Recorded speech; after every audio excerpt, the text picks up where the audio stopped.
tardes, bienvenidas, bienvenidos. Vamos a dar inicio a la mesa 5 de estas segundas jornadas. Carlos Astrada, Mito, Nación y Libertad, en su segundo día. Las jornadas organizadas por UNIPE que hoy se están desarrollando en el CIF, al cual agradecemos mucho por permitirnos hacer uso del lugar. Esta mesa 5 va a estar compuesta por las intervenciones de Juan Ramaglia, Mariano Gaudio y Nora Bustos.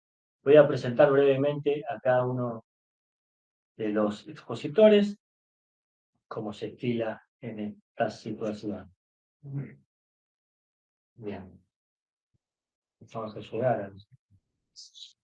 Juan Ramaglia es profesor en filosofía por la Universidad Nacional de Cuyo y becario doctoral del CONICET. Es docente adjunto en problemática filosófica en la Universidad de Mendoza.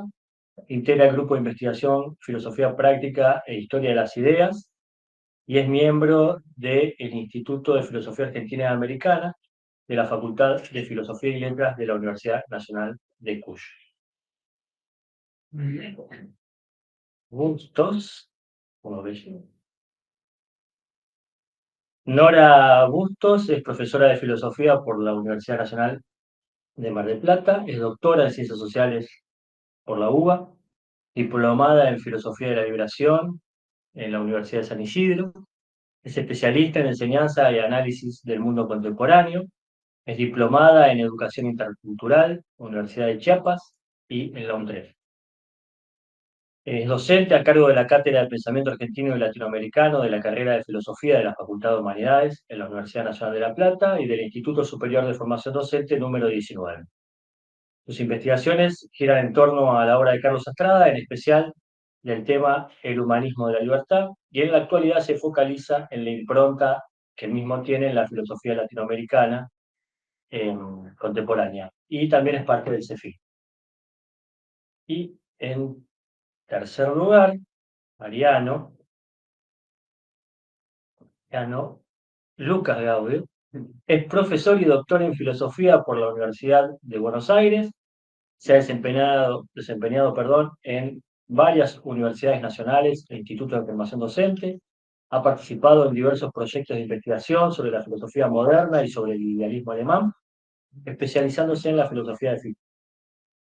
Ha presentado y publicado diversos artículos académicos en eventos nacionales e internacionales, es miembro fundador y parte del grupo editor de Ideas, revista de filosofía moderna y contemporánea, y del Grafif Ediciones.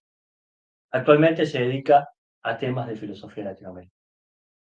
Bien, estas son las breves presentaciones. Vamos a iniciar, como les decía, con la presentación de Juan, que lleva por título El patos del origen, la Pampa como figuración mitopoética en Carlos Astrada. Bien, muchas gracias, Ezequiel, por la presentación. En primer lugar, agradecer la posibilidad de estar acá nuevamente compartiendo una jornada sobre Astrada, especialmente la invitación de Martín Prestiga, y bueno, celebrando la posibilidad de juntarnos nuevamente a pensar la obra de Astrada. Voy a leer para tenerme el tiempo. Sobre el fondo de la Pampa, yacen todavía dispersos los restos de esa aventura político-escritural que asumió a mediados del siglo XX la difícil empresa de descifrar la cuestión nacional. Fue allí, en el inmenso y difuso mar de espejismos de la superficie pampeana, donde Carlos Astrada prefiguraría la ontología existencial de nuestra comunidad. En el mito gaucho, publicado en 1948 y reeditado en el 64, Astrada compone una cosmogonía humanista que consiste, a fin de cuentas, en la capacidad de homologar los ritmos secretos de la vida de los elementos a los de la existencia de un pueblo, una potencia de desciframiento que reescribía los signos de la historia en los signos de las cosas, como marcas de una destinación. Esas marcas eran los elementos de una mitología y hacían presentir en el destino singular del gaucho Martín Fierro el destino universal de una nación. La Pampa es la gran esfinge, una suerte de edad profana a la que debemos interrogar. Esa eterna esfinge nos exige que descifremos el enigma mitopoético nacional. Y evoco nuevamente unas palabras que ya fueron citadas, pero que bueno, vale la pena volver a citar. Cito a Astrada. La Pampa, la extensión ilimitada, como paisaje originario y a la vez como escenario y elemento constitutivo del mito, he aquí nuestra esfinge, la esfinge frente a la cual está el hombre argentino, La Pampa, con sus horizontes en fuga, nos está diciendo, en sus diversas formas inarticuladas, que se responden en una sola nota obsesionante, o descifras mi secreto o te devoro. Rosita.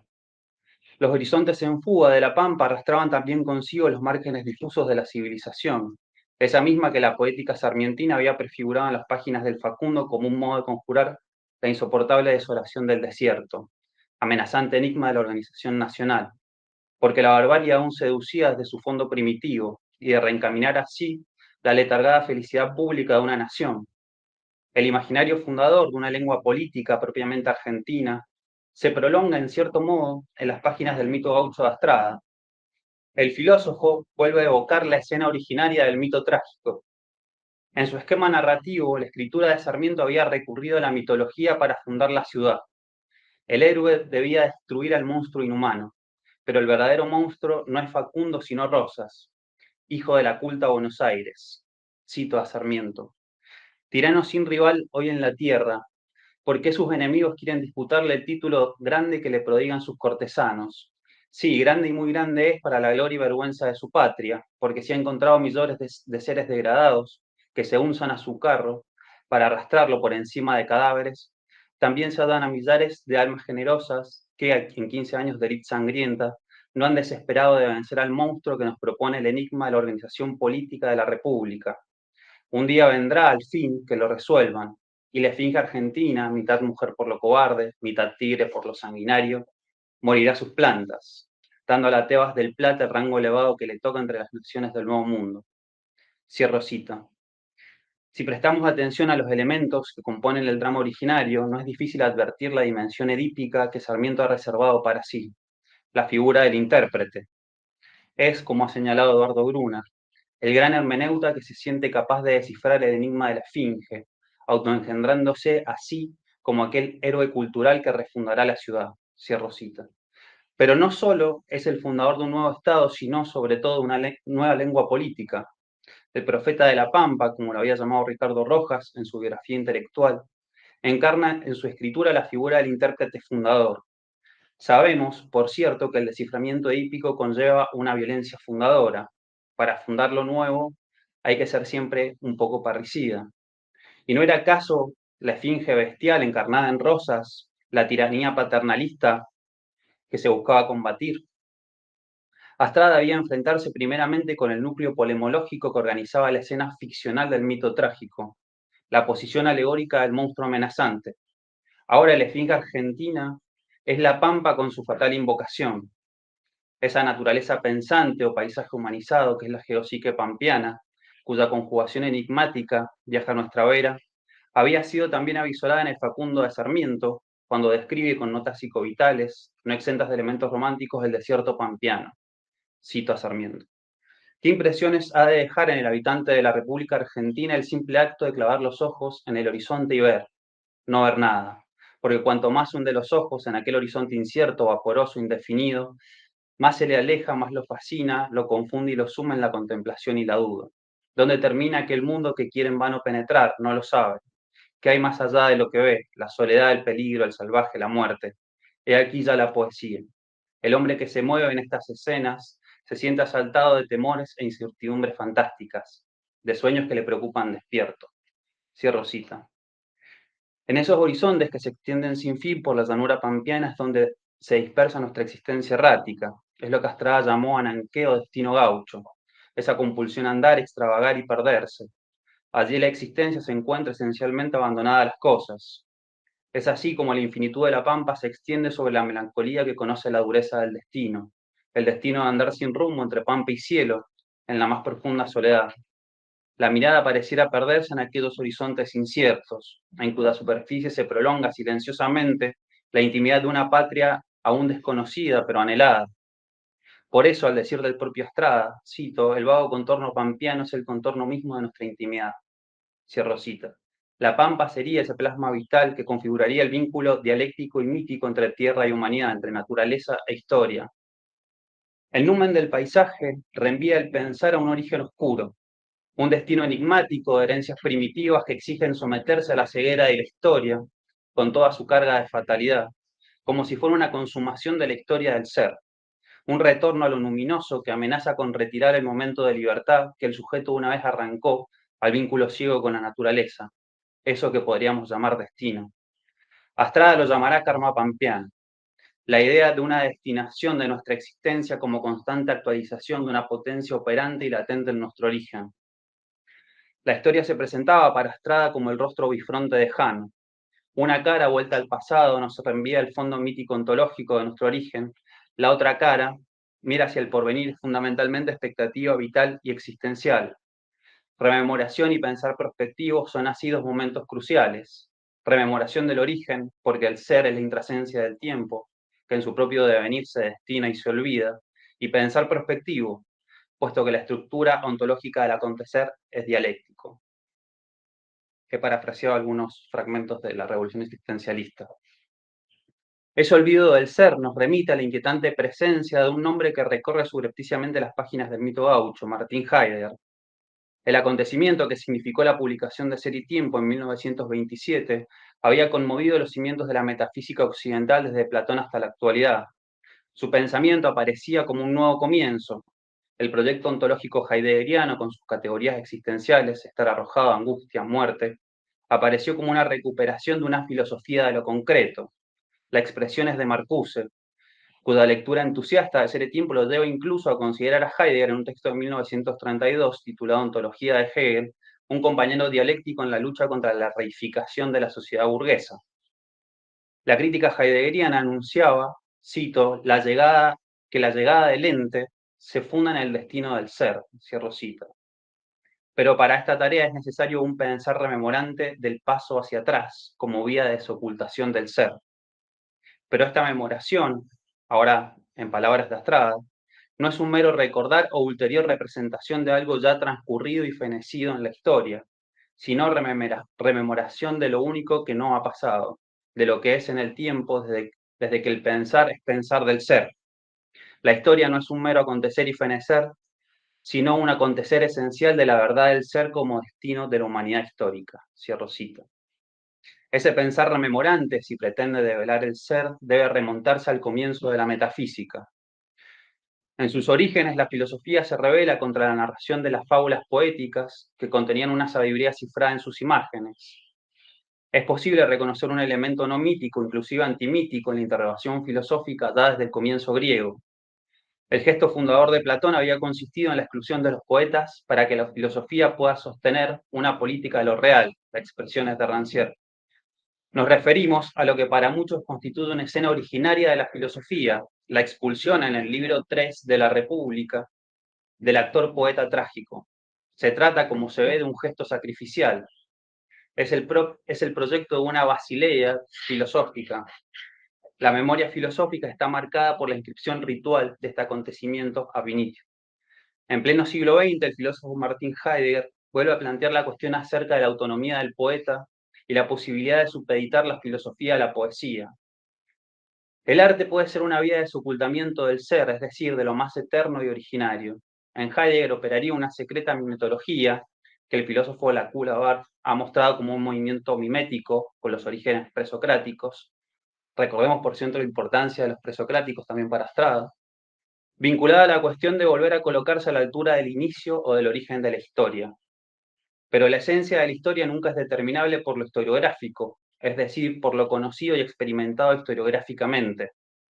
Mientras que lo historiográfico se remite al sentido más común de la historia como sucesión de acontecimientos, la historia como destino, Geschichte, solo puede hallarse en la historicidad del Dasein. La historia como acontecer esencial de la verdad del ser debía deducirse de la estructura del ser ahí mismo, el Dasein, que por su esencia ontológica se diferencia de la historia óntica y real que Heidegger llama, con cierta hostilidad, historiografía. La obra de arte es historia en el sentido esencial de que funda historia. Ahora cita. La donación o fundamentación, dice Heidegger en el origen de la obra de arte, tiene un carácter no mediado de aquello que nosotros llamamos inicio. Cierro cita. El auténtico inicio es siempre un salto que contiene la plenitud no abierta de lo inseguro, pero no debe confundirse con lo primitivo, dice Heidegger, es decir, sin origen, sino verdaderamente iniciador, lo aún no vuelto a cerrar. Cuando en 1935, en su curso de Introducción a la Metafísica, Heidegger comenta la Antígona de Sófocles, declara que, cito, no es un defecto o un fracaso de nuestro conocimiento de la historia el que este comienzo sea inexplicable. En la comprensión del carácter misterioso de este comienzo reside más bien la autenticidad y grandeza del conocimiento histórico. El saber acerca de una protohistoria urgelliste no consiste en el pedante rastreo que busca lo primitivo o en el coleccionar de huesos, no es ni mediana ni enteramente ciencia natural, sino que de ser realmente algo es mitología. Cierro cita. El origen es propiamente mítico, exige la aparición de un mito fundador. Esa fundación o fuerza de inicio es el arte como repetición de lo aún no advenido en el inicio mismo. En el origen de la obra de arte que citamos anteriormente, Heidegger dirá que el arte es en esencia poesía. El dictum o nombrar del poeta es la instauración del ser con la palabra. Instauración que es ciertamente una donación libre. Un relato, sea que lo entendamos como mitos griegos, fábula latina, en el que a un pueblo se le abre históricamente su mundo. La poesía, cito, dice Estrada en Hölderlin y la esencia de la poesía, es el lenguaje primitivo de un pueblo histórico. La palabra poética solo es la interpretación de la voz del pueblo. Cierro cita. Hay un poema de Hölderlin que se llama La voz del pueblo, ¿no? Heidegger está analizando en ese momento ese pasaje. El origen misterioso de la lengua se revela como un ponerse en camino hacia el ser, revelación, Offenbarung, que es una sobredeterminación religiosa. Para Heidegger el mito no es más que la apertura o posibilidad de lo sagrado. Cito, el poema es en esencia teológico, nos dice en su análisis la Kula Bar.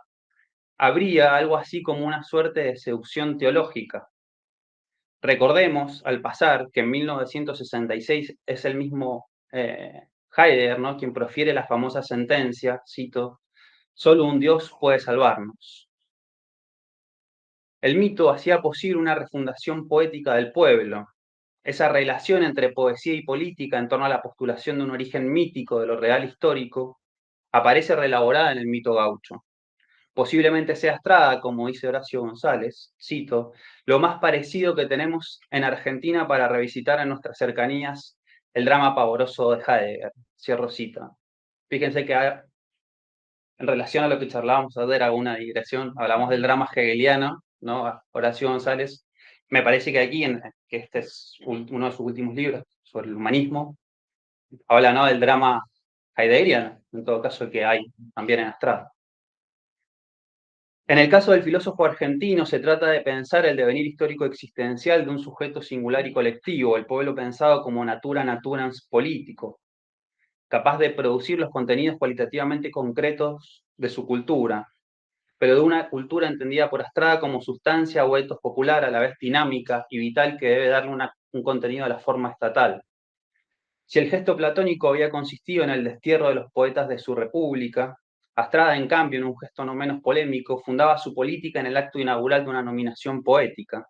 Sin embargo, y esto a pesar de su desacuerdo ontológico, se mantenía en pie lo esencial, la posición privilegiada del saber filosófico en la arquitectura política del Estado, la que se fundaba en una politeia mitologizada.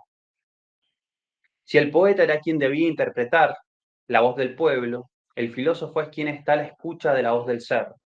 Es quien puede comprender en los sonidos inarticulados de su foné el misterio de la esfinge argentina. Estrada buscaba el sedimento sensible de un etos nacional en el paisaje mítico existencial de la extensión pampeana. Pero ese etos, que originariamente significa morada, lo que está en juego es la existencia, en tanto morar extático en la proximidad del ser. Aquí es posible vislumbrar una señal que será decisiva en su itinerario intelectual posterior, la cuestión del humanismo, pero también es el punto de ruptura de su complicada relación discipular con Heidegger. En un trabajo titulado Patridad y Humanismo, que forma parte del libro Ser, Humanismo, Existencialismo, de 1949, un libro que es, como ha señalado Guillermo David, un trabajo de transición, posiblemente, y cito, el último punto de contacto con el pensamiento original de Heidegger, a partir del cual sus sendas se bifurcarán irremisiblemente, cierro cita. Estrada abre el concepto de apatridad de Heidegger al fenómeno hegeliano marxista de la alienación. Habría que decir que fue el propio Heidegger quien en su carta sobre el humanismo, 1947, reclama la necesidad de un diálogo productivo con el marxismo. Si la técnica es un destino dentro de la historia del ser, el desarraigo o falta de patria sería la condición universal en la época de la técnica. Y cito a Heidegger: el desterramiento deviene un destino universal. Por eso es necesario pensar dicho destino desde la historia del ser, eso que, partiendo de Hegel, Marx reconoció en un sentido esencial y significativo como alienación del hombre que hunde sus raíces en el desterramiento del hombre moderno. Al experimentar la alienación, Marx se adentra en una dimensión esencial de la historia, por lo que la consideración marxista de la historia es superior al resto de las historias. Cierro cita. Un momento de la historia del ser quedaba sustancialmente ligada a la alienación del ser humano en la técnica, pero en cuanto a esa historia del ser y de su olvido en la técnica, de la espalda a las preocupaciones, angustias y dolores humanos, Astrada se apartará definitivamente del camino que ha emprendido su maestro. Su ruptura y distancia crítica sí serán manifiestos en la publicación de su libro La Revolución Existencialista, 52, donde se pueden leer filósofos comentarios como el que sigue, referido a la torsión antihumanista del pensar de su maestro. Abro cita.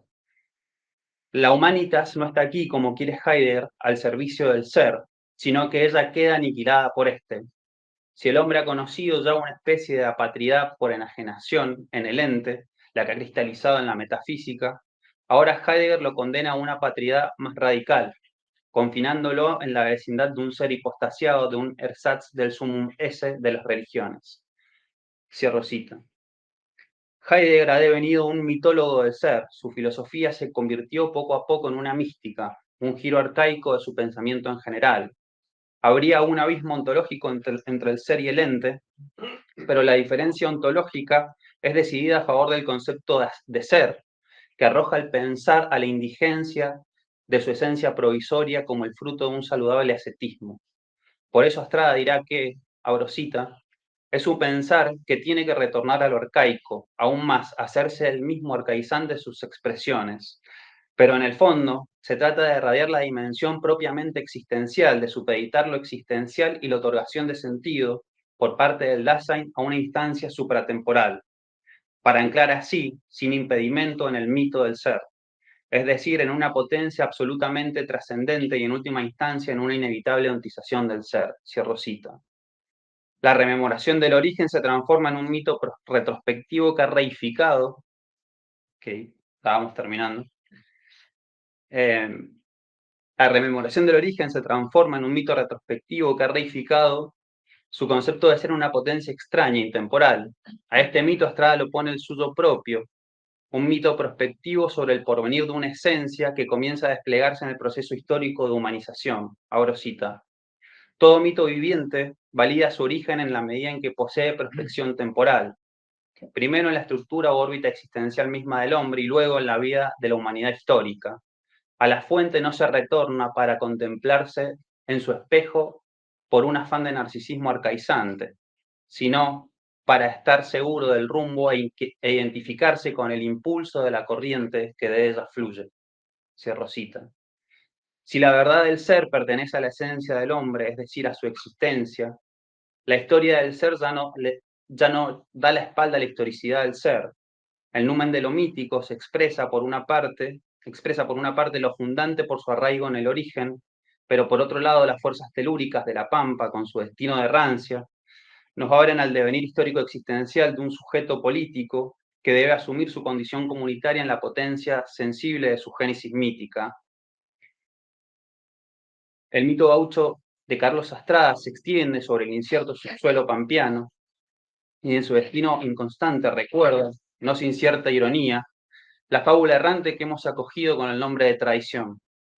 Buscar los orígenes del pensar supone imaginar menos una respuesta sobre el origen de la materia pensante, como nos lo muestra Horacio González en su Crisálida, que sobre las sendas perdidas, para utilizar una expresión de Heidegger, que sobre las sendas perdidas que aparecen en las ruinas de la lengua, en los despojos del habla. No se trataría tanto de homologar la praxis histórica a una serie de escritos fundantes, sino de revivirlos en los pliegues de un presente histórico que hay que rastrear en su propia dispersión, deslocalización, desvíos y singularidades. Entonces podemos pensar en el efecto de traslación que opera Strada al traducir a Heidegger.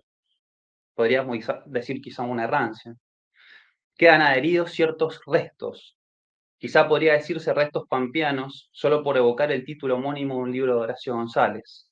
Perdida la originalidad del acontecimiento primero del texto, aunque no el deseo irreprimible del retorno al origen, el desplazamiento de una lengua extraña a la propia implica menos una identificación mimética que el ahí de la localización donde late la historicidad del habla.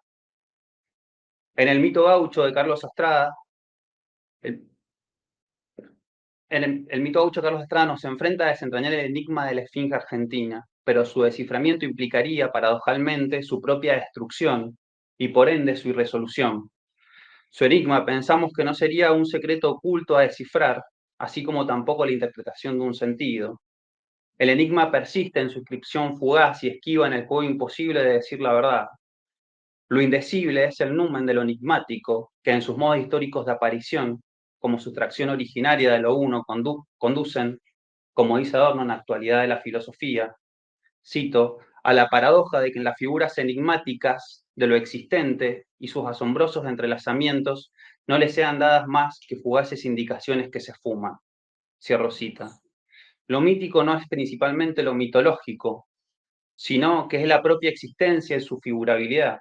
En otras palabras, lo decisivo no sería tanto, cito a Horacio González, una evocación nostálgica del mito, en tanto reencantamiento irracionalista de los hechos sociales, que celebra la fuerza y restituye la prepotencia de lo identitario sin más, sino esa potencia interpretativa que pone en juego la idea del pasado como un mito a interrogar, pero ya muy lejos de su amenaza de devorar a los hombres sometidos o desamparados. Entonces lo arcaico no es ya la evocación de un origen o inicio perdidos del que nos hemos alejado, sino aquello que yace en el fondo del tiempo. Como dice Diego Tatián, lo que el tiempo trae y carga a su pesar.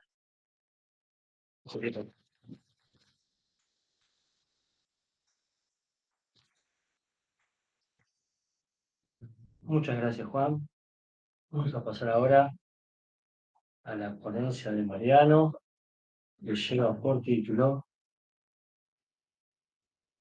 Mito y destino, Astrada en la filosofía latinoamericana. Bueno, muchas gracias.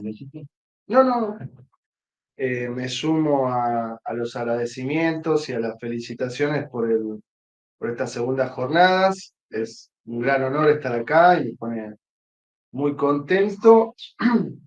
Bueno, vamos a tratar de cumplir con el tiempo. En el presente trabajo partimos de la siguiente pregunta-problema. ¿Cuál sería el aporte específico y singular de Carlos Astrada a la filosofía latinoamericana? En un artículo reciente de la querida Nora Andrea Bustos, siguiendo a Gerardo Oviedo, muestra con claridad lo que aquí se presenta como una pregunta problematizadora y de partida, la articulación de la obra de Astrada con la filosofía latinoamericana. Al mismo tiempo, el clásico libro de Guillermo David también ofrece contundentes argumentos en favor de la relevancia de este filósofo en el campo mencionado. Y si a esto le sumamos el gran trabajo que viene realizando Martín Prestía y la editorial Meridión en la compilación, contextualización y publicación de las obras de Astrada, casi que la pregunta de partida no tiene sentido o se respondería sola. Más aún si se tiene en cuenta que esta cuestión acerca del aporte singular y específico de Astrada a la filosofía latinoamericana se formula justo en unas jornadas dedicadas a este filósofo, donde encontramos especialistas que se supone darían por saldada o sellada la pregunta. Sin embargo, dado que intencionalmente no se plantea un cuestionamiento de la figura de Astrada, sino por el contrario, una puesta en valor y sobre todo en articulación con un entramado más amplio, y dado que la especialización nos distrae y hace olvidar ese resorte inicial que nos lleva a determinado camino recortado, conviene recrear esta cuestión en este marco precisamente para trazar una vuelta reflexiva sobre el asunto, al modo de los recomienzos de Arturo Andrés Roy. Volver sobre el comienzo y preguntarse por el recorrido es un ejercicio filosófico fundamental tan fundamental como la manera en que se configura el camino. En este sentido, en la medida en que se enfoca la obra de Astrada ya no como una réplica más o menos fiel de los principales exponentes mundiales de la época, por ejemplo, Scheler o Heidegger, ni como reconstitución de filosofías más bien clásicas, Nietzsche, Hegel o Marx, ni tampoco como un enterarse y actualizarse con las principales novedades del momento, ni como esnovismo y ni siquiera de modo crítico, ni como una recepción por sí misma presupuesta como original creativa, donde lo activo queda subsumido a la pasividad. En otras palabras, en la medida que dejamos de lado el amañado, infructuoso y estéril abanico de referencias eurocentradas y apuntamos a una valoración y comprensión de Astrada por Astrada mismo, donde las fuentes no son el elemento revelador, sino que están subsumidas como apropiaciones y reconfiguraciones impulsadas por un genuino intento de dilucidación de lo propio, argentino y o latinoamericano. En esta medida, entonces, se nos allana el camino hacia la singularidad de este filósofo. Ahora bien, como señala Martín Prestía, en la frondosa producción de Astrada, el mito gaucho imanta la atención y ciertamente se podría acomodar hacia este eje vertebrador sus textos anteriores y posteriores. ¿Qué tiene de particular esta obra que interpela en varias direcciones? ¿Acaso forma parte de ella, de su posicionamiento, la exigencia o solicitud de un entramado de filosofía latinoamericana? ¿Por qué el mito, tema que preocupa a Estrada desde temprano, y por qué el gaucho, una figura controversial y quizás demasiado geolocalizada? ¿Cómo se reconfigura lo originario o origen y qué tipo de articulación con el paisaje y con lo histórico se desprenden de esta obra?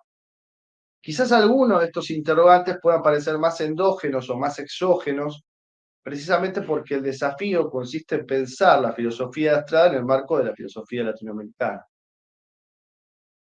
Bien, hasta ahí entonces el punto 1. Punto 2. En el mito gaucho, Astrada opera la dilucidación de lo nacional desde la inseparabilidad conceptual entre mito y destino. En cierta medida, tal unicidad está contenida ya en sus trabajos tempranos en torno de la noción de ideal, que se erige no solo como proyecto para trascender el estado de cosas existentes, sino también como trasfondo especulativo. Para que el ideal germine, se valga de la fuerza nutricia y logre una floración vital, hay que volverse al ser desde el cual se dilucidará lo que queremos ser.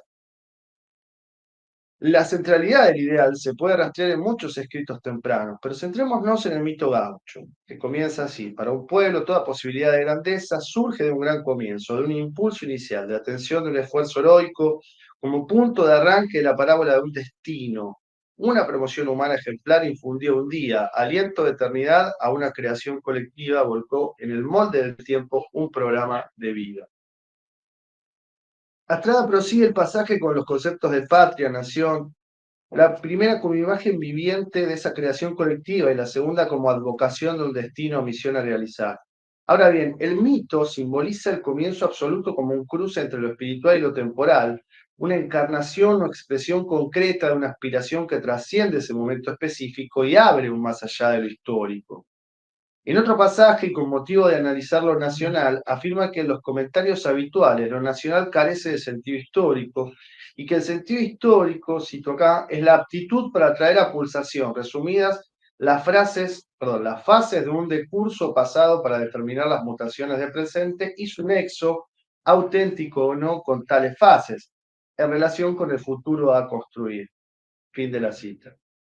De nuevo, mito y destino se enraizan con el discurso histórico, pero también van más allá, abriendo una simbología, una esencia argentina, un ideal, una secuencia de articulación que combina la autenticidad o fidelidad al ser o la traición, deserción u olvido frente a este destino.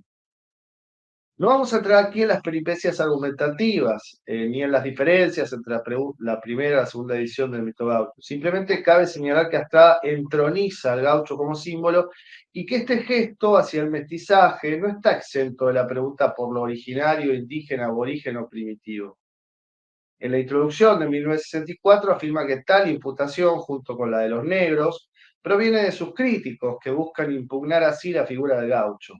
Astrada los descalifica como literatos de moral o sociología, es decir, acentúa el gesto fundacional de la filosofía.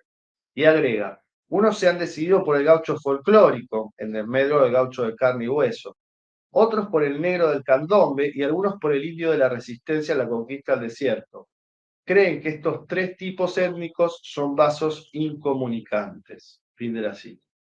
El primer problema de estos críticos es que presuponen una separación absoluta, pero eso no es todo ni lo más grave. Advierte Astrada, ignoran que la introducción del criterio ideológico para juzgar acerca de la comunidad o de grupos sociogeográficos es un error que ha sido descartado por la metodología de las investigaciones en esta materia. Fin de la cita.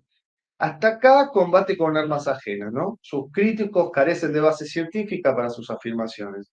Ahora bien, cabe preguntarse, ¿cómo se conjuga esa apelación a la ciencia con una filosofía que acentúa su rasgo espiritualista, existencial, muchas veces con incursiones estéticas y especulativas?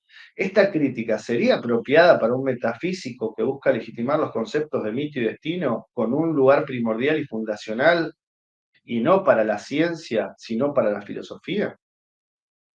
El punto se esclarece con lo que sigue. Dice, estos señores no han sabido ni siquiera documentarse en la genética. Aferrados a la noción ya perimida de raza, ignoran primero el fenómeno de la hibridación y su alcance. Y segundo, que la antropología cultural asigna el carácter de factor preponderante en la configuración de los tipos humanos no a la sangre, sino a la tierra, el influjo telúrico. Fin de la cita.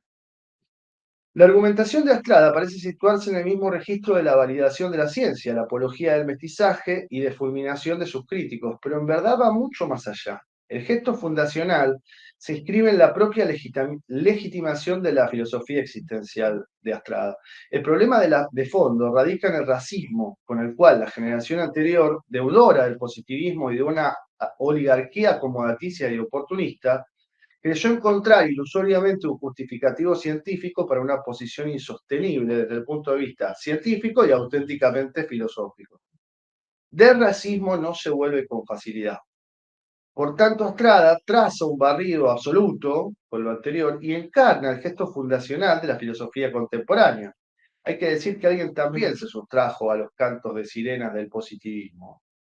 Cientificista, darwinista, racista y pseudo-filosófico. José Martín. Y sobre esta omisión, en el discurso de Astrada volveremos.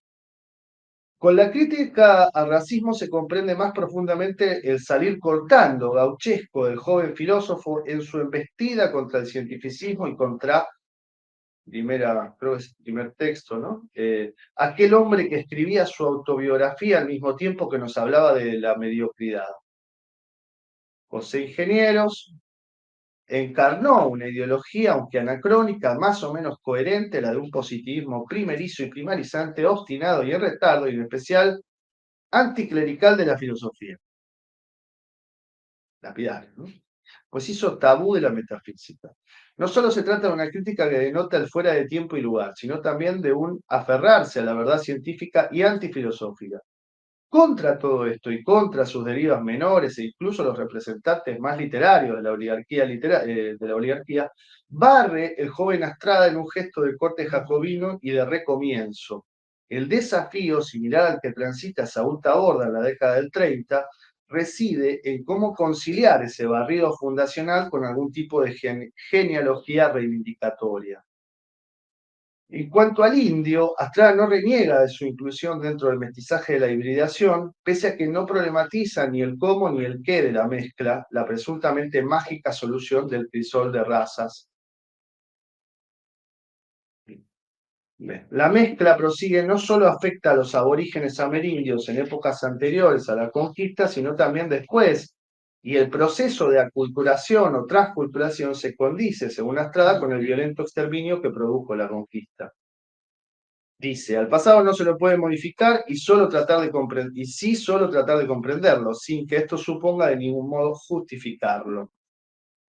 El gaucho, fin de la cita, ¿no? El gaucho vendría a dar con una simbiosis con los indios en las luchas contra los españoles y ambos obedecen al ius solis, o derecho de nacionalidad por nacimiento. La voz de la tierra. En este sentido, Astrada no solo repudia sin duda las campañas contra los indios, sino también expone la fractura social que tarde o temprano terminará apuntando contra los gauchos, las 200 familias oligárquicas que se repartieron la tierra entera y la vergüenza extranjerizante del roquismo.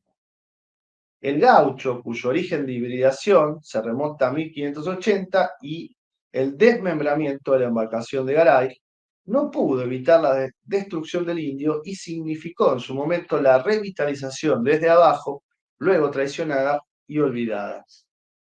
Ahora bien, la circunscripción del ser argentino y su metafísica particular, la metafísica de la Pampa, que aquí simplemente mencionamos y dejamos de lado, se tensiona con la visión panorámica acerca de lo latinoamericano.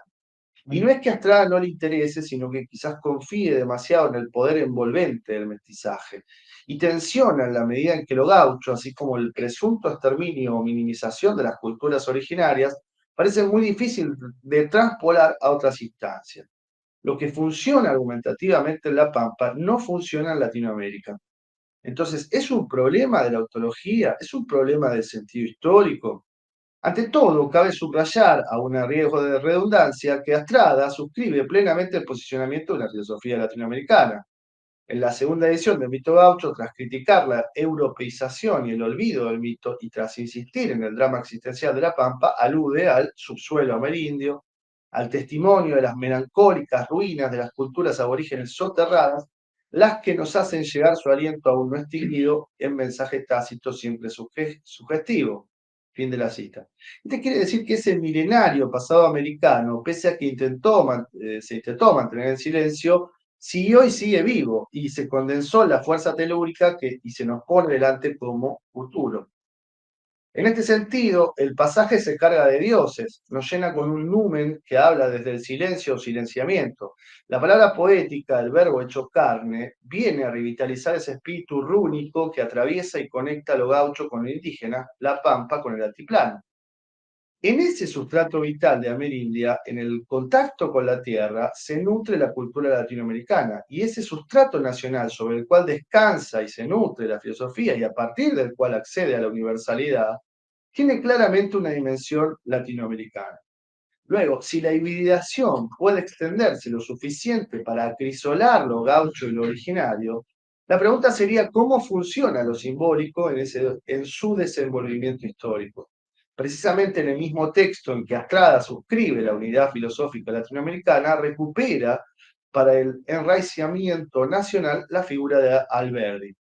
Junto con Echeverría, Juan María Gutiérrez, Alberdi se inscribe como parte de la generación de Mayo en la dimensión genealógica de los ideales que cada tanto emergen, iluminan e impulsan a transformar la realidad.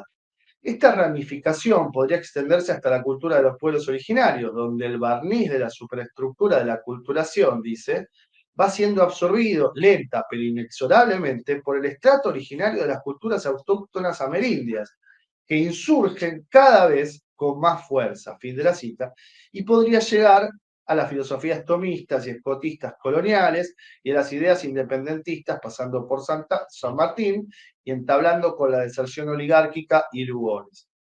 En estas múltiples ramificaciones intelectuales, Astrada bucea antecedentes y posiciones a ponderar de acuerdo al contexto y posibilidades. Pero volvamos al Alberdi, aunque la reivindicación corresponde al sentido nacional de la filosofía, este ícono de la generación fundadora de la cultura argentina está marcado por la impronta práctica.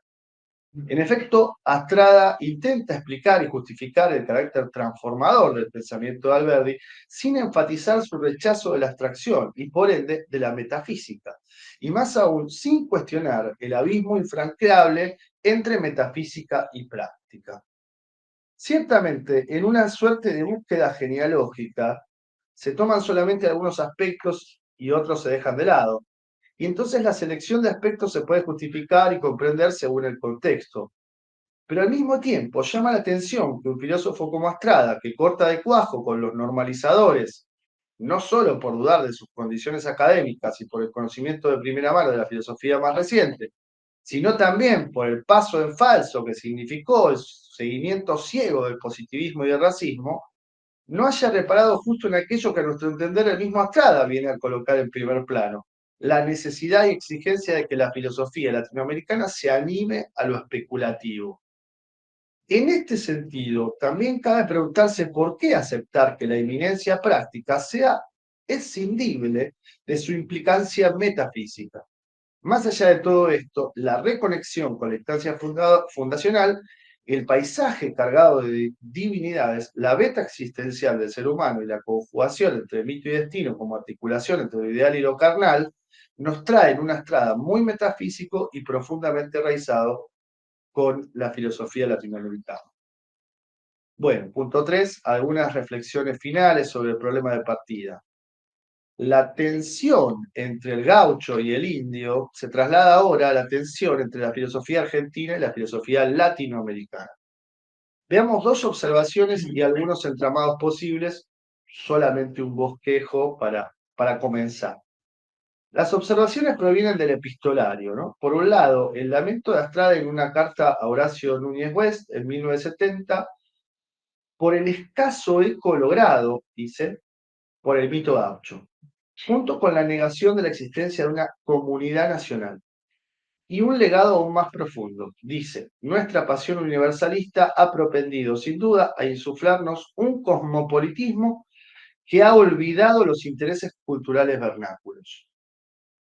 Fin de la cita. El diagnóstico sumamente crítico podría revertirse en un diagnóstico autocrítico. La pasión universalista que eclipsa el poner lo propio como valioso se condice con la segunda observación. En 1937, Manuel Argüelles Cerguera le escribe a Astrada desde Lima diciendo que venía leyendo algunos artículos suyos y agrega: desgraciadamente, a pesar de que pertenecemos a pueblos hermanos que hablan el mismo idioma y cercanos, me es sumamente difícil poder conseguir los libros allí editados y, en cambio, más fácil los de Europa. Fin de la cita. Imposible no vincular estos dos pasajes y de alguna manera también la omisión de Martí. Las luces de París se encandilan y contribuyen a consolidar la tabicación vernácula. Más aún, cabe pensar si no se trata de la internalización de un colonialismo filosófico, una valoración dificultada por un campo surcado por competencias, ignorancias, incomunicaciones o cancelación. De todos modos, más que de Astrada, esto nos habla de nuestro presente y porvenir, del legado que importa para nosotros hoy. En cuanto a los entramados con y el aporte singular de Astrada dentro de la filosofía latinoamericana, la articulación entre metafísica e historia o entre ideales y encarnaciones concretas, a nuestro entender, similar a la y cercana al periplo de Saúl Taborda, ¿no? Ese abrupto gesto fundacional tiene que compatibilizarse con algún tipo de ramificación genética. Luego, en las incursiones de Astrada, más allá de la Pampa, parece emerger la figura de Rodolfo Puig, en especial en términos clave como subsuelo, absorción. También se podría tejer, como sugieren Bustos y Oviedo, cierta continuidad con la filosofía de la liberación. En este sentido se destaca en Astrada más que el Puig y sin tanta inclinación hacia lo clásico y griego, como en otro exponente del mestizaje optimista o acrítico como Vasconcelos, el impulso metafísico. Pero hay más. Ante todo, la impugnación de la raza se condice con otro tópico tan relevante de José Martí, el injerto. En el Numen del Paisaje, Astrada dice que la cultura occidental vino a injertarse en el tronco indestructible de las grandes civilizaciones originarias. La crítica a la asimilación reproductiva y la propuesta de adopción y adaptación se condicen con la crítica a la mesocracia oligárquica y extranjerizante. En la medida en que este sector dirigente le da la espalda a su pueblo fuente de legitimidad, sean los indios o sean los gauchos, y en la medida en que supedita sus intereses al capital internacional y al imperialismo, se convierte en cómplice de un nuevo régimen de dominación, de imperialismo y colonialismo interno. Esta deserción y olvido, que se condice con la dependencia y con las posturas de la filosofía de la liberación, también se asemeja notablemente a la interpretación histórica de Mariátegui, del que Astrada tiene noticia tempranamente. Por último, si el alma gaucha se repliega con semejante entreguismo y aluvión inmigratorio, y si los hijos de Martín Fierro renacen un día de octubre de la época contemporánea, pero no, un día de octubre, pero no de hoy, de esta contemporánea, sino de una época contemporánea hace mucho, no se entiende por qué ese mito reencarnado habría de perecer en la figura del líder ausente. La ilusión de retorno y el hedonismo material carente de sentido histórico del movimiento. No por profeta se define el filósofo, sino por coherencia con su modo de pensar. Pero más allá de esto, que comparado con la época es poco y nada, cabe volver sobre ese doble lamento. ¿Por qué seguimos bajo las luces de París? ¿Y por qué desconocemos y desechamos lo propio? ¿Hace falta un recomienzo valorativo, como dice Roy?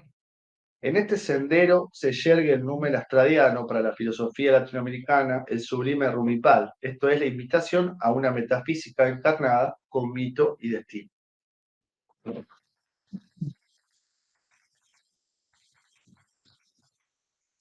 Pues, muy bien, muchas gracias, Mariano.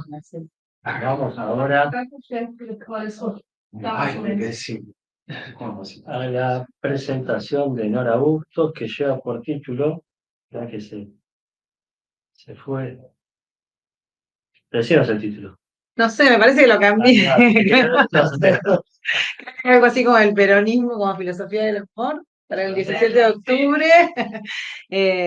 Bueno, más que nada les voy a hablar sobre la impronta de Scheler, ¿no? En Carlos Astrada.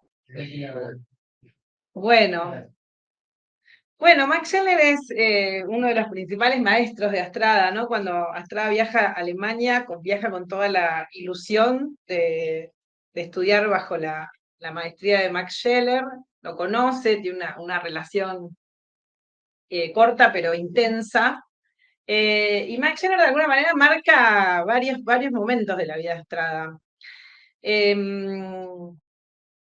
Una de las cosas que me parece interesante destacar de ese momento que él se encuentra con Max Scheler es las discusiones que estaba teniendo en esa época, sobre todo Heidegger plantea que Scheler estaba leyendo Su ser y tiempo, y Scheler le había hecho ya una crítica a Heidegger respecto al concepto de angustia, ¿no? Max Scheler va a decir que para él no es la angustia el momento central para la comprensión del ser, sino que él es el eros, ¿no? Scheler va a ser, para mí, un gran filósofo del amor, ¿no? La fenomenología del amor, que lo va a marcar a Astrada. Y otra de las cuestiones que estaban dando vueltas en los lugares donde Max Scheler trabajaba eran los manuscritos de Marx. Y ese cruce entre Marx y Heidegger va a ser también otro de las grandes improntas de la obra de Carlos Astrada. De hecho, cuando él vuelve de Alemania en el 33, bueno, que fue el tema de mi tesis de doctorado, ¿no? La relación que hace entre Heidegger y Marx en el 33, que publica el texto Heidegger y Marx, es una conferencia que da, que luego va a retomar en el 52, en la Revolución Existencialista, donde ahí va a dar su gran fundamentación de su proyecto político, y el último Astrada del 70, que publica Martin Heidegger, de la analítica ontológica a la dimensión dialéctica. Es decir, como que de alguna manera Scheler, podríamos decir que traza ese círculo hermenéutico que va a girar alrededor de la vida de Astrada. Bueno, Scheler escribe una serie de textos y yo tomé más que nada para analizar en este primer periodo el de Max Scheler y el problema de una antropología filosófica, ¿no? Y acá aparece otro tema que va a ser crucial en la obra de Astrada, que es el tema del hombre, ¿no? Que de alguna manera también Astrada va a valorar, ¿no? Esta idea de que Scheler plantea el problema de una antropología, porque va a hacer, de alguna manera, inaugurar también su preocupación por construir una filosofía humanista. Sobre todo ante un problema que ya estaba muy presente en esa época, que es el problema de la técnica, ¿no? Que hasta va a ser un tema que también se habló en estos días. Bueno, junto con Max Scheler también hasta va a intentar empezar a pensar en un humanismo, pero de un humanismo que supere, ¿no? Obviamente, el dualismo cuerpo y alma. Y por eso, de alguna manera, la fenomenología va a ser como la corriente filosófica que él va a tomar esta superación, ¿no? Que se propone en esa época él dice de haberle dado un excesivo lugar a la razón en detrimento de otros aspectos de la vida humana, ¿no? Y de aquí ahí se enraiza también sus primeras preocupaciones de la reacción ante el positivismo, ¿no? El periodo axiológico, el vitalismo, la recepción de Nietzsche, digamos, en todo ese conjunto Scheler va a entrar como un un gran maestro, alguien que le va a trazar muchas flechas de sentido a su camino. Bueno, hay algo y también me parece que es importante esto de destacar que Scheler es un gran crítico del modelo civilizatorio occidental, ¿no? Scheler va a decir, hay que tratar de que se conjugue la idea, dice Scheler, del héroe occidental y del sabio oriental, ¿no?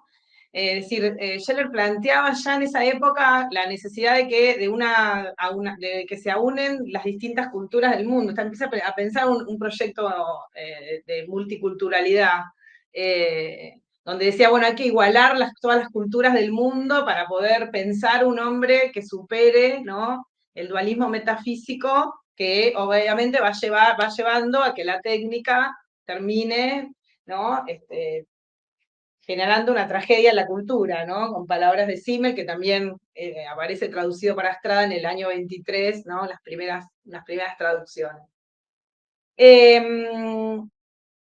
Y también aparece esta idea en Scheler que también se mencionó ayer, a través de la recepción de Spinoza, ¿no? La idea de que para Scheler lo divino está en el hombre, ¿no? Es decir, el hombre tiene la capacidad de entrar en un proceso de autodivinización.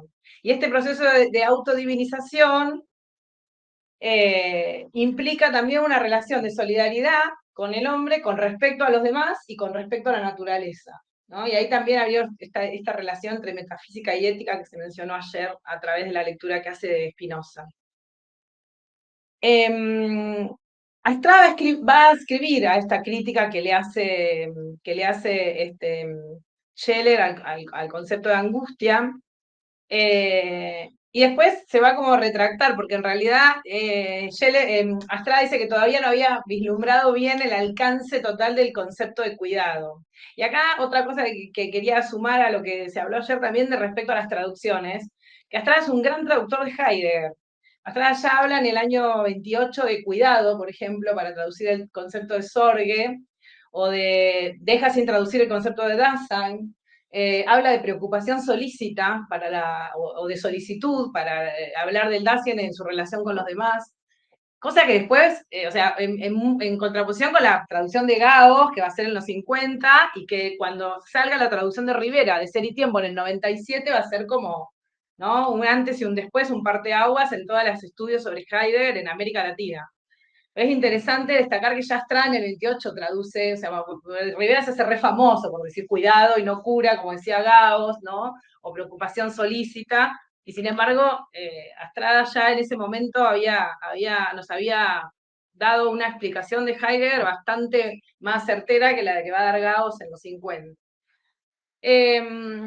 Bueno, para Scheler, entonces, este concepto, digamos, los conceptos centrales son el amor, el arrepentimiento, la bondad, que se van a centrar estos sentimientos en el concepto de espíritu y que se manifiestan en el concepto de persona, ¿no? A partir de ahí, y la gran crítica que le hace Scheler a Kant es empezar a pensar en una idea de un personalismo ético que luego va a ir desarrollando en el resto de sus textos.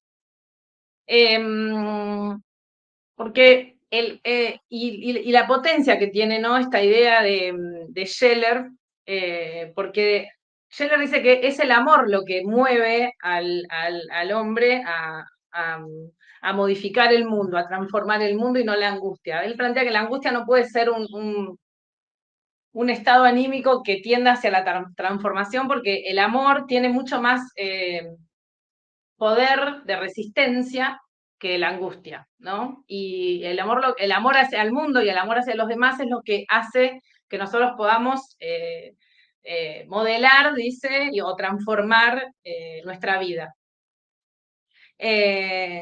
Y en ese sentido, para Scheller el amor es fundamento nociológico, fundamento de todas nuestras acciones, fundamento ético, ¿no?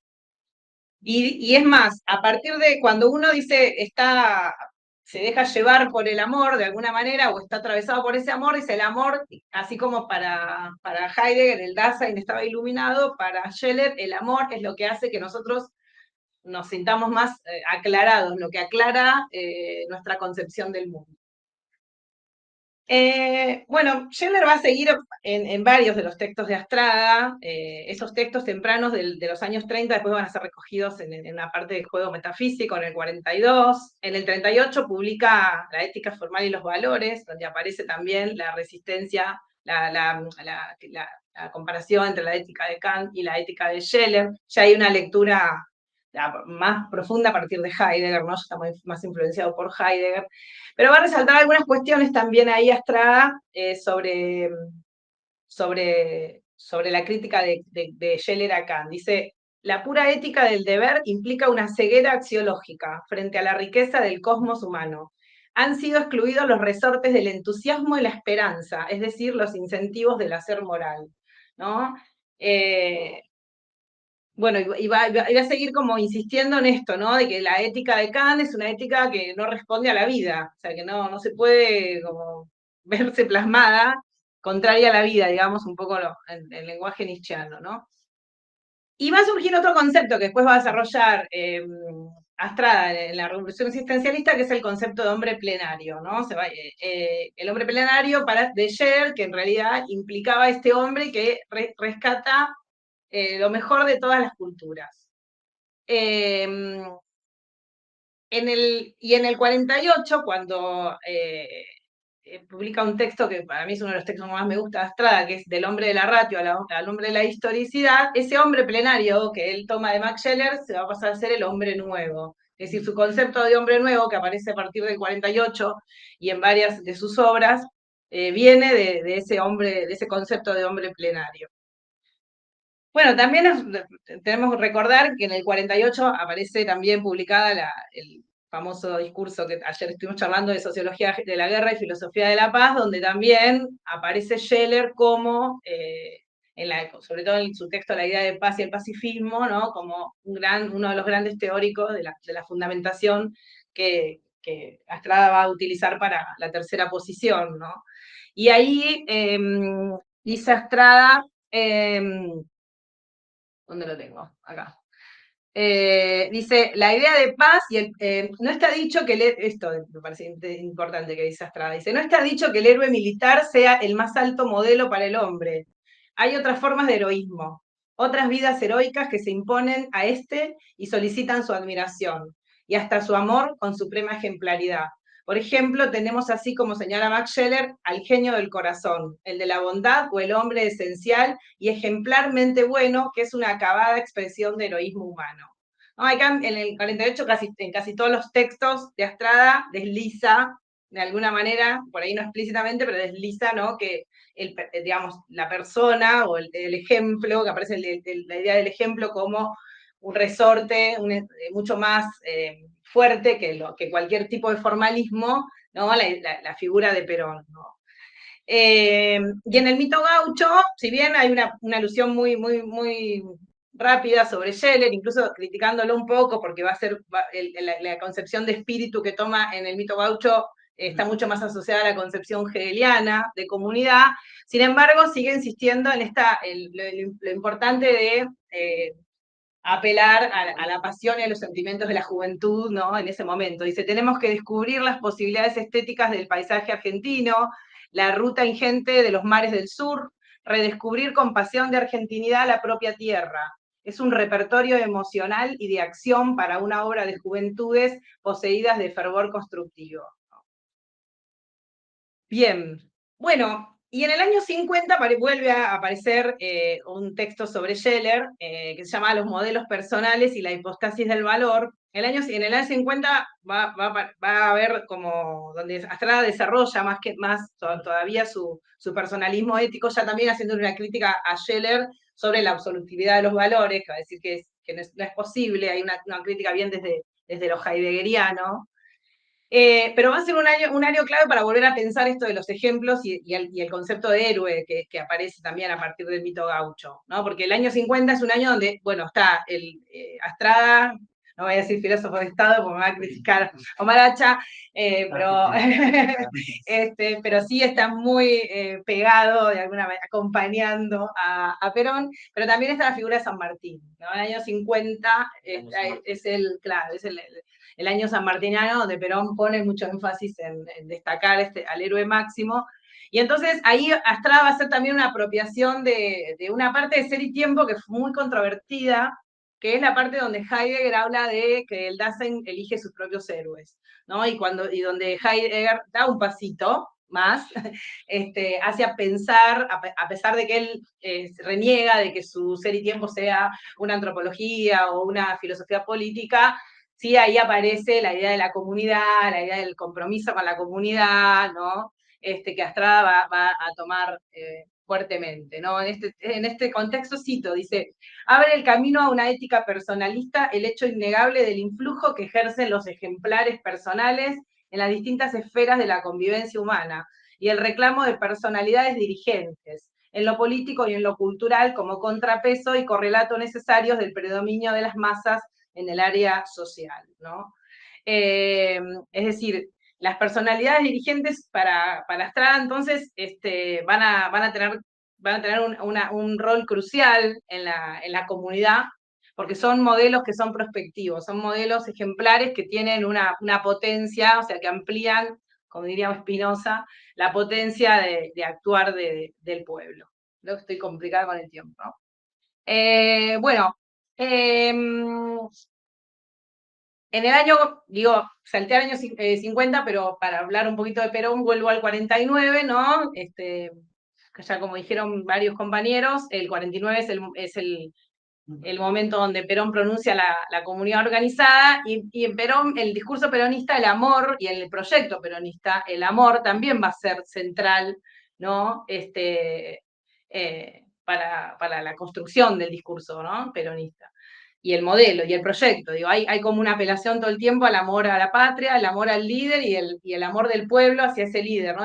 La relación del líder con su pueblo es una relación amorosa, se fundamenta en ese amor.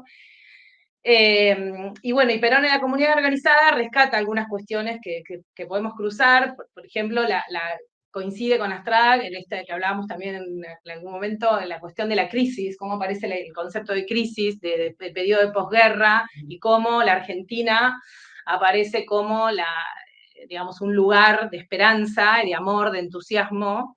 Y bueno, de hecho hay uno de los apartados de la comunidad organizada que se titula El amor es mucho más poderoso que mil batallas, no me acuerdo bien cómo se llama, pero bueno, Más se hace por el amor que por el conflicto. claro, ¿no? Un poco en la crítica al marxismo, ¿no? Siempre que está ahí en la filosofía de la historia de Perón, siempre está la idea de la crítica a la guerra como partera de la historia, ¿no?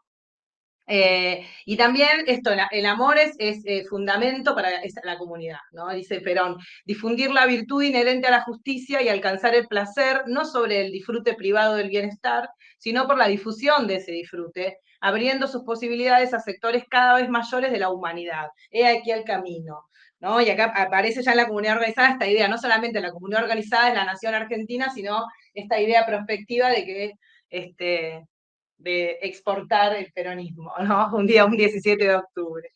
De hecho, bueno, Perón plantea esta idea, ¿no? De cómo la Europa ya es un lugar que ha perdido toda la esperanza de dar algo, y entonces dice, hay que devolverle al hombre, dice Perón, la fe en su misión. Y aparecen conceptos muy interesantes para pensar después el siguiente Astrada, porque aparece también una apelación muy fuerte en el discurso a la alegría del pueblo argentino, a la felicidad, ¿no? Como un concepto. Perón, de hecho, en la comunidad organizada trae bastante Aristóteles, ¿no? Esta idea de recuperar la felicidad como un concepto que hay que fundamentar y por el cual también es un concepto fundante, ¿no?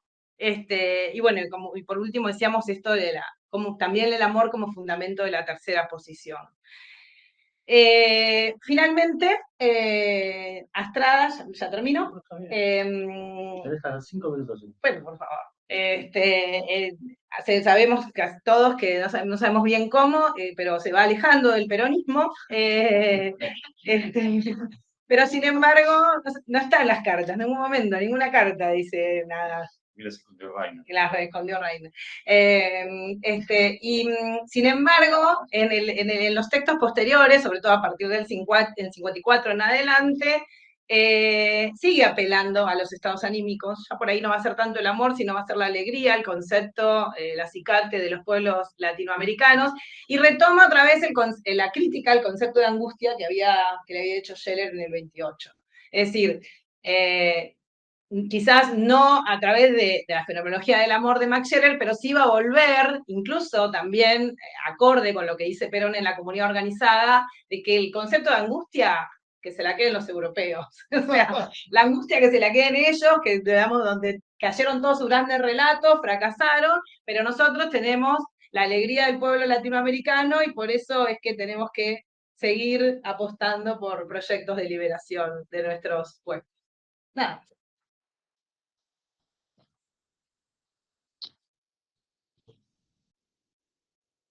Quiero leer el título de la ponencia, porque es muy bueno el título y no conviene que se pierda la posteridad. El amor como fundamento en la filosofía peronista, la impronta de Scheller en Carlos Astrada. ¿Sí? No podía no leerlo, pero un día como hoy ese título. Bueno, han sido concluidas las exposiciones, podemos conversar un rato. Sabemos que estamos con todos los horarios desplazados, pero al mismo tiempo tenemos la posibilidad de seguir conversando. Así que, ¿quién quiere tomar la palabra en primer lugar?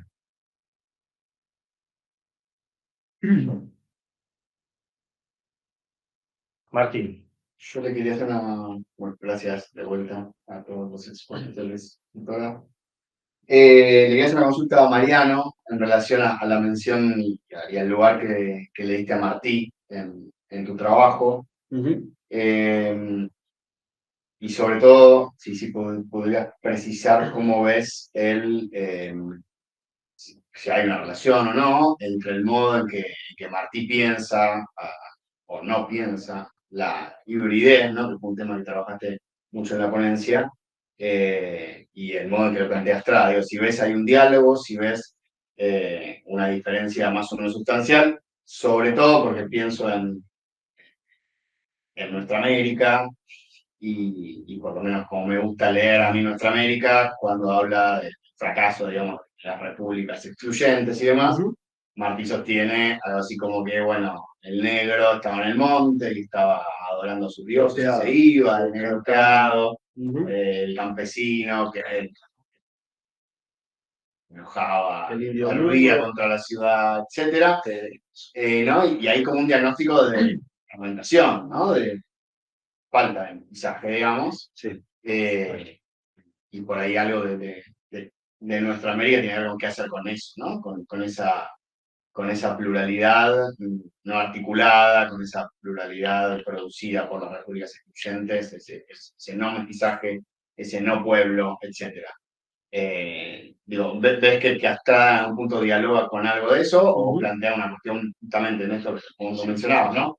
Cuando responde a las críticas de no haber tomado en consideración al negro, no haber tomado en consideración al indígena, digo, ¿apuesta por algo parecido a lo de Martí o está, digo, más en una línea de mestizaje efectivo a través de una figura representativa de la comunidad, en todo caso, que se corre, digamos, la discusión sobre lo sociológico, como se, ¿no? Los componentes sociales escindibles o no dentro de la comunidad?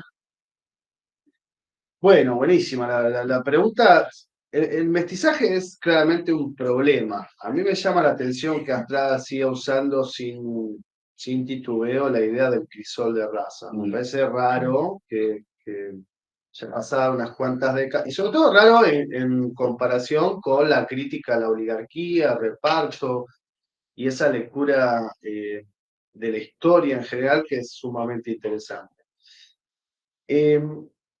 Y yo creo que Martí Digo, y el mestizaje tiene su problema porque suele ser un concepto conciliador de todas las contradicciones, pero al mismo tiempo encubridor de esas mismas contradicciones.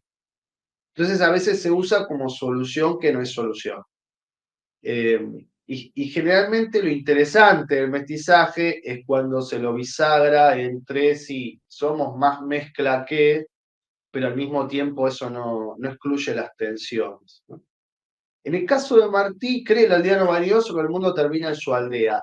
El golpe es fundamental, porque ahí lo que está discutiendo es la tabicación. Esa tabicación que hace de América Latina y de cada sociedad, vos decías el negro que se va a cantar solo, el campesino que se va con sus dioses, el indio en silencio, hace de una fragmentación que no es necesaria, que se solucione con amor, porque la diferencia fundamental, ¿no? Los pueblos han de conocerse, dice Martí, la diferencia fundamental está en conocerse. El problema es que no nos conocemos, nos demonizamos mutuamente, nos estigmatizamos, reproducimos prejuicios ridículos, y entonces eso genera una tabicación de América Latina que hace rivalidades que no casualmente son siempre entre países vecinos, más intensamente.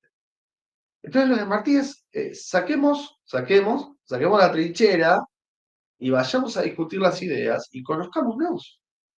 Tan sencillo como eso. A mí me parece que lo del injerto que aparece ahí, creo que es en un numen del paisaje, es una referencia directa a Martí, es una recuperación. Y no hay razas, no hay razas. Eso es 1891. Pleno apogeo. Por eso a mí me parece muy interesante latinoamericanizar la filosofía, no quedarnos con una filosofía argentina, porque es salir un poco del monólogo regional. Ay, son todos positivistas. Ay, todos. No, salgamos del positivismo, porque hay otras cosas en América Latina y podemos aprender justo de otras cosas, que también no se comunicaban por su tabicación, ¿no? Por eso usaba la carta del peruano que decía, che, Astrada, no me llegan sus libros, ¿no? Eh, yo creo que Martí es un profundo confiado, uno podría decir, bueno, es muy optimista en que el conocimiento va a llegar, pero la realidad es que es tan fuerte el desconocimiento que cómo no ser optimista por el conocimiento. ¿Y cuál es el elemento fundamental de esa nuestra América? ¿Amás a la tierra o no amás a la tierra? Si vos odias el delantal indio, ese es el elemento. Lo que unifica es el amor por la tierra. En lo que hace de tan desagradable al siete mesino es que detesta su origen. Yo creo que eso Astrada lo tiene que compartir eso. Pero igual tenés más Astrada, sacamos gente que sabe de verdad. ¿Pero lo comparte o no? No, No, pero digo, qué panelistas, ahora para los otros. Sí. Se hagan cargo, o sea que ya se hacen pasar por especialistas. Claro, ya que son específicos.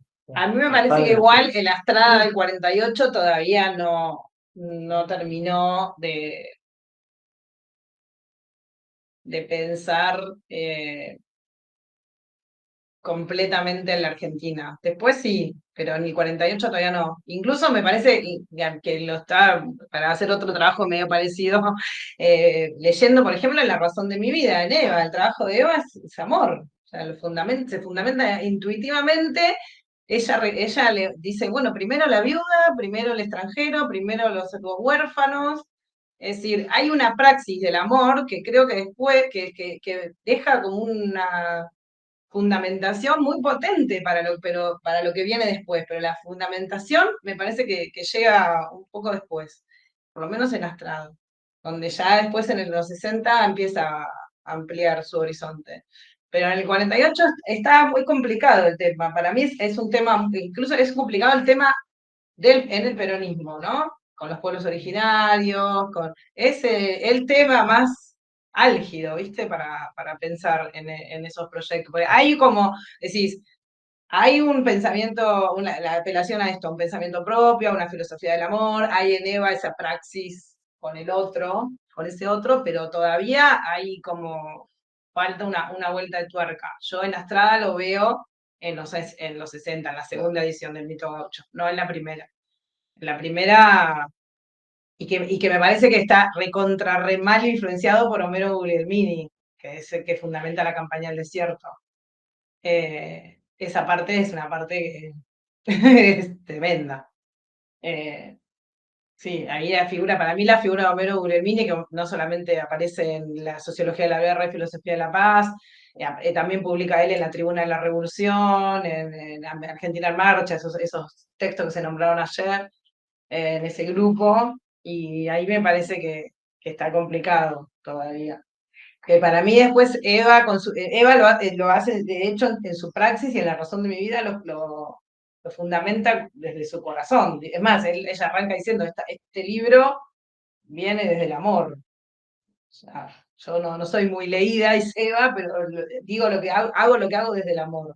Me parece que tiene una potencia enorme a pensarlo a partir de esa praxis. Pero me parece que en el 48 la Estrada no está. No sé si lo que voy a decir aplica tanto a Estrada, pero me parece que justo la figura de Eva tiene como rasgo diferencial que en ella conviven de manera explícita amor y odio. Digamos, me parece que justamente es una figura que nos da una antropología más completa, incluso como fundamentación del peronismo. Digamos, está muy claro a quién es odia, y en ese sentido me parece que habilita una lectura en donde probablemente el amor sea el fundamento de la filosofía peronista, pero la pregunta es cómo incorporar el odio también, ¿no? Dentro de esa concepción. Digo, creo que hay una antropología más compleja que se puede vislumbrar justo en Eva, que mencionaste en Eva, ¿no? Porque en la comunidad organizada ese elemento no está. Eh, y eso abre otros problemas, otras preguntas. Que insisto, no sé si cómo entraría en el diálogo con la obra de Estrada, ¿no? Sí, Pero dicho de otra manera, ¿cómo pensar filosóficamente el odio? En todo caso, ¿no? Porque decir, es más fácil ponerse de acuerdo, me parece, en el tipo de vínculos que se armarían potencialmente si pudiésemos hacer del amor el suelo de nuestras conversaciones. Pero por ahí, digamos, ahí de mucho no querer entrar en la polemología, nos llevamos puesto, no te digo la mitad del ser humano, pero una parte importante. sí, igual esa decisión está explícita en Perón cuando en el 55 decide irse, no decide ir por las armas. O sea, para Perón la revolución peronista es una revolución incruenta, y que es lo que Estrada también fundamenta en la revolución existencialista. Es una revolución existencialista. O sea, después él lo modifica en los 60, cuando hace la revisión del Mito Gaucho, y se queda más cerca de quizás, de hecho dice, ante la primera amenaza, un pseudo jefe huyó al extranjero, ¿no? Lo dice explícitamente, pero en los años 50 la revolución que estaban pensando ellos era incruenta. De hecho, bueno... Pero digo, no sé si hay una deducción lineal entre que haya o no haya lugar para el odio y que uno lo traduzca o lo tramite en términos de conflicto bélico o en el caso de guerra civil. Quiero decir, insisto, puede haber un lugar, o quizás justamente porque puede haber un lugar en el pensamiento para la figura del odio, es que uno puede decidir no llevar adelante ese conflicto en los términos que se está proponiendo. Quiero decir, probablemente sea pensar lo contrario. Es porque se tiene en cuenta esta dimensión del humano y que se sabe, digamos, el tipo de espirales que se pueden habilitar yendo al conflicto armado, que se decide no entrar en él. Quiero decir, no sé si es una prueba de amor el no haber entrado o no haber dado curso a la guerra civil, digamos, ¿no? O de no haber pensado lo suficiente el odio. Quizás puede ser una prueba de todo lo contrario. Como, ¿no? Una lectura del ser humano en donde vos sabes que si habilitás el espiral de la violencia, después el amor cuesta como lo parece. Sí. ¿No? Me parece que la sangre o el tiempo, digamos, pensar el dilema en términos de sangre y tiempo, Sí. no excluye tener una lectura en donde la antropología está contemplada en su ambigüedad, digamos, ¿no? Sí, a mí igual me parece que en Perón está en las fundamentaciones a través del amor. O sea, él lo dice explícitamente en la comunidad organizada. A mí me parece que ahí está. Y en la sociología de la guerra y filosofía de la paz, Astrada recurre a Scheller, básicamente, ¿no? Al militarismo de principios y y a un pacifismo. Está bien, en ese momento es interesante también la postura que tiene Scheller por la paz, porque dice, no es la paz de los cementerios, no es una paz a costo de cualquier cosa, es una paz en un contexto de justicia social. Que ahí me parece también la potencia, que no es ser pacífico o sea, Claro, yo no. me tomo sobre todo de que vos trajiste a Eva, cuando Eva, por Sí, ejemplo, sí, sí, dice, sí, conciliación de clase, pero primero 100 años sí, sí, sí, sí. de beneficios, por decirlo así, o de primacía para los Sí, trabajadores, sí, ¿no? sí, sí. Yo la traje a Eva igual ahora a este texto, a este contexto, digo, pero por eso la saqué en el trabajo para hablar de Astrada. Me Sí, parece sí. que es como muy forzado porque no encuentro un vínculo entre Astrada y Eva. Me encantaría, pero no lo encontré. Pero capaz que el distanciamiento del peronismo. Bueno, de hecho, a partir de justo el año que muere Eva, escribe Astrada la Revolución Existencialista, que de alguna manera la Revolución Existencialista es un libro bisagra, es como que de alguna manera culmina su proyecto, pero ya se está empezando a ir, porque de hecho ya incluye a Marx, ya se está empezando a ir Astrada, es un libro muy bisagra. Pero, por ejemplo, me hubiera encantado en las cartas que publicó Martín, encontrar alguna carta, o sea, el día que muere Eva, que escribe una carta, o el día anterior, o sea, yo dije 23 de junio del 52, pero no hay nada. Silvetti Paz. Es Silvetti Paz, Muy pero despectiva. como, Muy mal, pero tremendo. Anterior en el es anterior, 46. sí. No, pero en el Pero 52, no es explícita. no, pero Pero eso lo está hablando de Eva. Es obvio. el 26 de julio recibe una carta o escribe, no sé, pero en todos esos días se sigue carteando y hablando casi siempre de su problemas económicos. Pero decís, ¿qué onda, Pucho? O sea, Sí, yo también. me O sea que resultó. posiblemente eso lo hablaba personalmente. Pero es raro que en alguna carta con alguien no digas, estoy consternado, el país ha perdido jefe espiritual. Siempre con todo esto que vos mencionaste la figura de Guglielmini, Sí, y hay algo que siempre me llamó mucha atención, señala si lo han pensado, a ver si. Hay una carta justamente que Guglielmini se la manda en el contexto de las reformas que están empezando a tener en los programas de la UBA, después de que salió la ley del 47, ¿no? Ajá. Del peronismo, Sí. la reforma del plan de estudio, bueno, y Guglielmini le manda una carta y le dice algo así como, están dadas las condiciones para que usted tome el timón de la facultad, Sí, digamos, sí, la ley. pero le dice algo como, personas de nuestra orientación, le dice. Sí, Y ahí no es muy sí. claro a lo que se refiere, ¿no? Porque puede ser peronista, nacional revolucionario, que es la línea que compartían de antes, Sí, sí, cualquier sí. otra cosa, ¿no? Digo, lo traigo a colación porque es el contexto ese, Claro. es un anclaje institucional político. Sí. Y sí, yo concuerdo con vos que ahí está muy cerca de Guglielmini, Sí. no solo social, un espacio de socialización, sino en Ideológicamente. ese elemento del pensamiento, digamos. Sí. Y Guglielmini es mucho más, me parece que tiene más consciente que Astrada su papel de divulgador o Filósofo de Estado. de difusor, ¿no? Porque es mucho más al Sí, hueso sí, sí. y No no es tiene. tan sutil con los No, conceptos. no. Y eso tiene problemas y ventajas Sí, también, sí, ¿no? sí. Si uno lee temas existenciales, pero también si lees, qué sé yo, hay una conciencia argentina de espacio, Sí, de espacio, tiempo y tremendo. técnica, ¿no? Es un texto ahí. Sí, o hay uno en La Argentina en frontera, marcha, el de la frontera es la frontera argentina, terrible. que es el que cita Estrada Claro, que en hay Sociología que de la Guerra. ampliar la frontera marítima, así como se amplió heroicamente el ejército argentino a la frontera, Sí. el sur. La misión civilizadora del Claro, o ejército, sea, dice directamente eso. Roca está Sí, allí. Sí, sí. Y después, bueno, también tenés lo otro en Astrada, que ayer también por cuestiones de tiempo, no, pero cuando hablábamos en retorno a esto del filósofo de Estado, Astrada nunca se afilia al partido, o sea, hay como una cosa ahí medio ambivalente. O sea, por un lado, en Sociología de la Guerra lo ves súper adentro, pero después el tipo no se afilia al partido, no lo nombra Perón explícitamente, esto habla del genio, del conductor, pero en ningún momento lo nombra, y él también se hace como, y se va como así, Sí. desvaneciéndose esa relación tan fuerte que uno encuentra en el 47. Entonces, bueno, eso también ahí uno queda.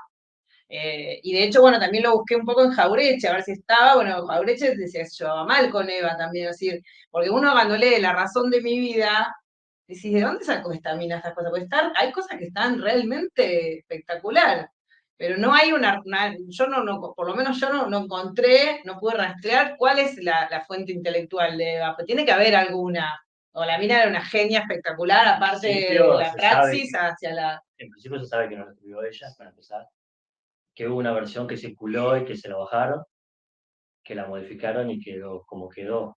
Es de su autoría. Yo, con el texto de la comunidad organizada y con La razón de mi vida, digo que los autores son evidentemente Perón y Eva, en la medida en que autorizan, Sí, digamos, sí, que sí, no son sus productores, podríamos sí, decir. sí. Bueno, pero tengo entendido que circuló una versión que tenía una impronta por ahí, que hoy por hoy diríamos más feminista en algunos planteos, y que hubo un censo y un censo. Sí, la parte del feminismo es tremenda. La Igual, mujer, digo, es la digo, razón de mi vida. pero, digamos, que hay un nombre propio para de dónde salieron esas Sí, ideas. sí. Ahora no me acuerdo el Yo nombre. tampoco, un español, dicen. Sí, un pero español, no me sale el nombre. periodista español Sí. que fue el autor.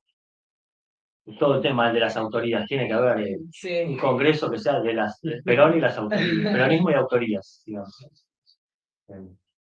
Bueno, oye, ¿qué sé, Juan Pablo? ¿Alguien más que quiera quizás preguntar, comentar, objetar, denunciar incluso?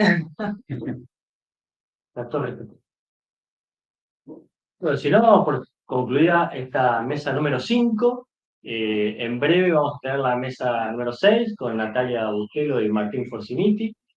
Vamos a tener Al parecer sí. una novedad.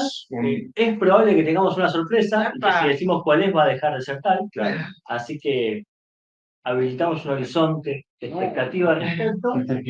Y a las 18 horas será el panel de cierre, con Gerardo Oviedo y Guillermo David, y la presencia de Bela. Ahí está, bueno.